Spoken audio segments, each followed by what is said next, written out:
మనం విజువల్స్లో చూసినట్టయితే ఆ జ్ఞానేశ్వరి తల్లి భావాని, అదేవిధంగా తండ్రి గణేష్ కూడా ఇక్కడ మనతో ఉన్నారు. అసలు ఆ రోజు ఏం జరిగిందో తెలుసుకునే ప్రయత్నం చేద్దాం.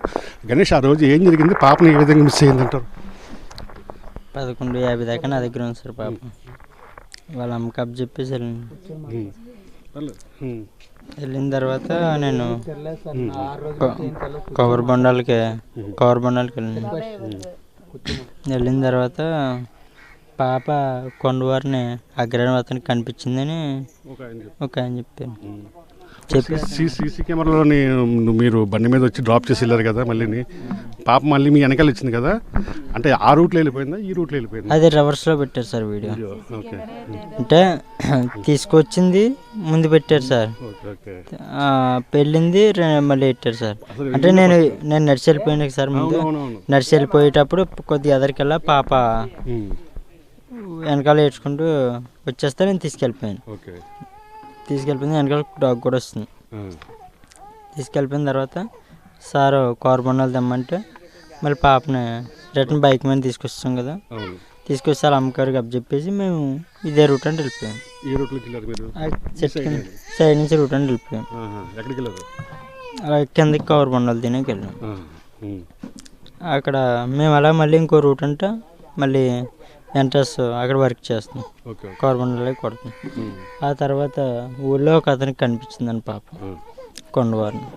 అతను తీసుకుందని కుక్క ఉందని భయపడి ఊళ్ళో వాళ్ళకి వెళ్ళి చెప్పాడు. చెప్పిన దాని మీద ఊళ్ళో ఏమిటంటే పరిగెట్టి వచ్చి ఎక్కడ పాపని వస్తే మా వైఫ్ని అడిగి నెంబర్ తీసుకుని నాకు కాల్ చేశారు. అప్పటికే 12:25 ఇచ్చేసారు. 12:50 దింపాను, 12:25కి కాల్ వస్తుంది. అంటే ఒక అరగంట వ్యవధిలోనే పాప మిస్ అయిపోయింది. సింపుల్గా మిస్, అది అర్థం కావట్లేదు. ఓకే, అంటే మీ ఎక్కడికి వెళ్ళి ఉంటుందని మీ ఉద్దేశం, మామూలుగా మీ అంచనా? ఎప్పుడు కూడా ఇక్కడే ఆడుకుంటుందని అంటున్నారు అందరూ కూడా. అలాగని ఏమీ అర్థం కావట్లేదు. ఇక్కడ ఆడుకుంటుందా పాప? ఇప్పుడు ఇక్కడ చిన్నప్పటి నుంచి ఇక్కడ ఉంది. ఇలాగ ఎప్పుడు జరగలేదు. అంటే మీకు ఏమన్నా వ్యక్తిగతంగా బయట ఏమన్నా గొడవలు గట్రా ఉన్నాయా, అలాంటి ఏమన్నా విభేదాలు వేరే వాళ్ళతో ఎవరితో? కారు ఉందంటున్నారు. అలాంటి ఏం లేదు, అది స్టేషన్ ద్వారాగానే సాల్వ్ అయింది. నక్వల్ స్టేషన్లోనే సాల్వ్ అయింది. స్టేషన్ ద్వారాగానే సాల్వ్ చేసి తెచ్చుకున్నాం. పాప ఏ విధంగా మిస్ అయింది? ఆ టైంకి నువ్వు ఏం చేస్తున్నావు అమ్మా? ఆ టైంకి నేనంటే చిన్న పాపని చూసుకుంటున్నాను సార్. చిన్న పాపని చూసుకోవడంతో పెద్ద పాప ఇక్కడే కదా ఆడుకుంటుంది అనుకున్నాను సార్. ఈ అమ్మాయి మా చిన్న అమ్మాయి సార్. ఈ అమ్మాయిని చూసుకుని ఆ అమ్మాయిని ఆడుకుంటుంది కదా, లేదంటే వాళ్ళ నాన్న దగ్గర ఉంటుంది కదా అనుకొని ధీమాతో నేను ఉన్నాను సార్. ధీమాతో ఉన్నాను, పర్లేదు. ఎప్పుడు ఇలాంటివి జరగలేదు సార్, మిస్ అయిపోవడాలు. కానీ ఆడుకోవడానికి వెళ్ళినా తిరిగి వచ్చేసేది వెనకాల. అవును సార్, పెద్ద దూరం వెళ్ళదు సార్, పక్కనే ఆడుకుంటుంది. ఇది ఎవరో కావాలని ప్రీప్లాన్డ్గా ఉండి మా మీద ఇంత చేస్తున్నారు అని అనుకుంటున్నాం సార్ మేము. ఇప్పుడు పాపతో పాటు కుక్క వెళ్ళిపోయింది కదమ్మా, అది మంగళవారం వచ్చింది, మళ్ళీ మీ దగ్గరికి వచ్చి అరిసి గట్టిగా ఆడవాడి చేసింది, మళ్ళీ రాత్రి వచ్చింది. మీకు ఖచ్చితంగా నమ్మకం ఉందా కుక్క తెలుస్తుంది జాడని? అవును సార్, కుక్కకి తెలిసే అవకాశం ఉంది అని అనుకుంటున్నాను సార్. ఇది వరకు ఉన్నట్టయితే కుక్క మాతో లేదు సార్.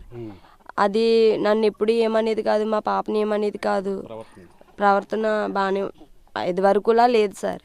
చేసుంటే వాళ్ళు ఏమైనా డిస్టర్బ్ చేసుంటారో, కొట్టవచ్చు, లేదంటే మా మీద గుర్తు లేకుండా ఇంజక్షన్లు ఇవ్వచ్చు, స్ప్రేలు చేయొచ్చు అనుకున్నాను సార్. కానీ ఏదోలాగా కుక్క అయితే మిస్ చేసుకొని మా దగ్గరకు వచ్చింది, జాడి చెప్పడానికి వచ్చింది అని అనుకున్నాను సార్.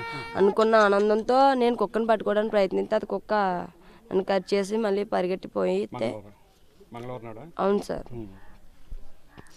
వెనకాల పారిపోతుండే వెనకాల మా ఆయనగారు డిపార్ట్మెంట్ వెళ్తే మా ఆయనగారిని కూడా కరడానికి ప్రయత్నించిందండి సార్. మళ్ళీ ముందుకు వెళ్ళిందండి సార్. మళ్ళీ ముందుకెళ్తే తిరిగి చూసిందండి సార్. మళ్ళీ ముందుకెళ్ళి కూర్చుందండి సార్. కూర్చుందని వీళ్ళు కొంచెం నుంచుంటే ఆ గడ్డలో నుంచే దూరం మాయమైపోయిందండి సార్ కుక్క. మళ్ళీ నిన్న నైట్ వచ్చింది సార్. నైట్ వచ్చింది, కుక్కను పట్టుకున్నాం. కుక్క అయితే ప్రస్తుతానికి మాతోనే ఉంది. పాపని ఎవరైతే, మాదొక్క రిక్వెస్ట్ సార్, ఇదంతా కాదు, పాపని ఎవరైతే తీసుకెళ్ళి ఉంటారో దయించి మా తల్లిదండ్రుల బాధ అర్థం చేసుకొని పాపని క్షేమంగా మాకు అప్పచెప్తారని అనుకుంటున్నాను. ఏదైనా మాతో మీకు ఏదైనా గొడవలు కానీ, మాతో మీకు ఏదైనా ఏమైనా కోపాలు ఉంటే డైరెక్ట్గా మా మీదకి వచ్చి మమ్మల్ని ఏదైనా చెయ్యొచ్చు కదా అని చిన్న ఇది సార్.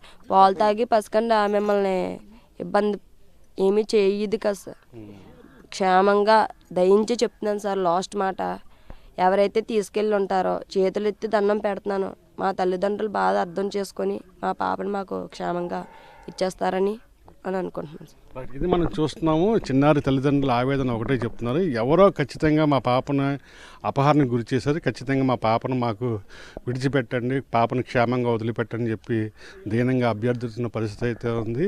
పోలీసులు అయితే చిన్నారి జ్ఞానేశ్వరి ఆచీ కోసం ముమ్మరం గాలింపు చర్యలు 6వ రోజు కూడా కొనసాగిస్తున్నారు.